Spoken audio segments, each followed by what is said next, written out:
Hi hello ನಮಸ್ಕಾರ ಸ್ನೇಹಿತರೆ, ರನ್ನ ಟಿವಿಗೆ ನಿಮ್ಮೆಲ್ಲರಿಗೆ ಸ್ವಾಗತ. 2024ರಲ್ಲಿ ಕನ್ನಡ ಕಿರುತೆರೆಯಲ್ಲಿ ಅತ್ಯಂತ ಕಡಿಮೆ ಸಮಯದಲ್ಲಿ ಅಂತ್ಯವನ್ನು ಕಂಡ ಧಾರಾವಾಹಿಗಳು ಯಾವ್ಯಾವು ಎಂಬುದನ್ನು ಇಂದಿನ ವಿಡಿಯೋದಲ್ಲಿ ತೆಗೆದುಕೊಂಡು ಬರೋಣ. ನೀವು ಸಹಿತ ಕನ್ನಡದ ಧಾರಾವಾಹಿಗಳನ್ನು ಇಷ್ಟಪಡುತ್ತಿದ್ದರೆ ಈ ವಿಡಿಯೋಗೆ ತಪ್ಪದೆ ಒಂದು ಲೈಕ್ ಮಾಡಿ. ಕಲರ್ಸ್ ಕನ್ನಡ ವಾಹಿನಿಯಲ್ಲಿ ಚುಕ್ಕಿ ತಾರೆ ಎಂಬ ಹೊಸ ಧಾರಾವಾಹಿಯು ಮಾರ್ಚ್ 18ರಂದು ಆರಂಭವಾಗಿ ಸೆಪ್ಟೆಂಬರ್ 7ಕ್ಕೆ ಅಂತ್ಯವನ್ನು ಕಂಡಿತು.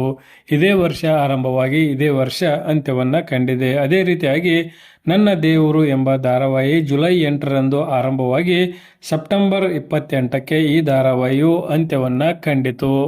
ಇನ್ನು ಸ್ಟಾರ್ ಸುವರ್ಣ ವಾಹಿನಿಯಲ್ಲಿ ಜಾನಕಿ ಸಂಸಾರ ಎಂಬ ಧಾರಾವಾಹಿಯು ಮೇ 6ರಂದು ಆರಂಭಗೊಂಡು ಸೆಪ್ಟೆಂಬರ್ 21ಕ್ಕೆ ಅಂತ್ಯವನ್ನು ಕಂಡಿತು. ಇನ್ನು ಅದೇ ರೀತಿಯಾಗಿ ಲಕ್ಷ್ಮಿ ಟಿಫನ್ ರೂಮ್ ಮಾರ್ಚ್ 14ರಂದು ಆರಂಭಗೊಂಡು ಜೂನ್ 29ರಂದು ಈ ಧಾರಾವಾಹಿಯು ಅಂತ್ಯವನ್ನು ಕಂಡಿತು. ಇನ್ನು ಕಲರ್ಸ್ ಕನ್ನಡ ವಾಹಿನಿಯಲ್ಲಿ ಶ್ರೀ ಗೌರಿ ಎಂಬ ಧಾರಾವಾಹಿ ಸಹಿತ ಜನವರಿ 29ರಂದು ಆರಂಭಗೊಂಡು ಡಿಸೆಂಬರ್ 22ರಂದು ಈ ಧಾರಾವಾಹಿಯು ಕೊನೆಗೊಂಡಿತು.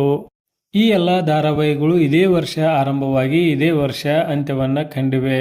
ಈ ಧಾರಾವಾಹಿ ಮುಕ್ತಾಯಕ್ಕೆ ಸಾಕಷ್ಟು ಕಾರಣಗಳು ಇವೆ ಎಂದೇ ಹೇಳಬಹುದು. ನಿರೀಕ್ಷಿತ TRP ಮತ್ತು ಕತೆ ಸರಿಯಾಗಿ ಸಾಗದೇ ಇರುವ ಕಾರಣಕ್ಕಾಗಿ ಈ ಧಾರಾವಾಹಿಗಳು ಅತಿ ಬೇಗನೆ ಅಂತ್ಯವನ್ನು ಕಂಡಿವೆ.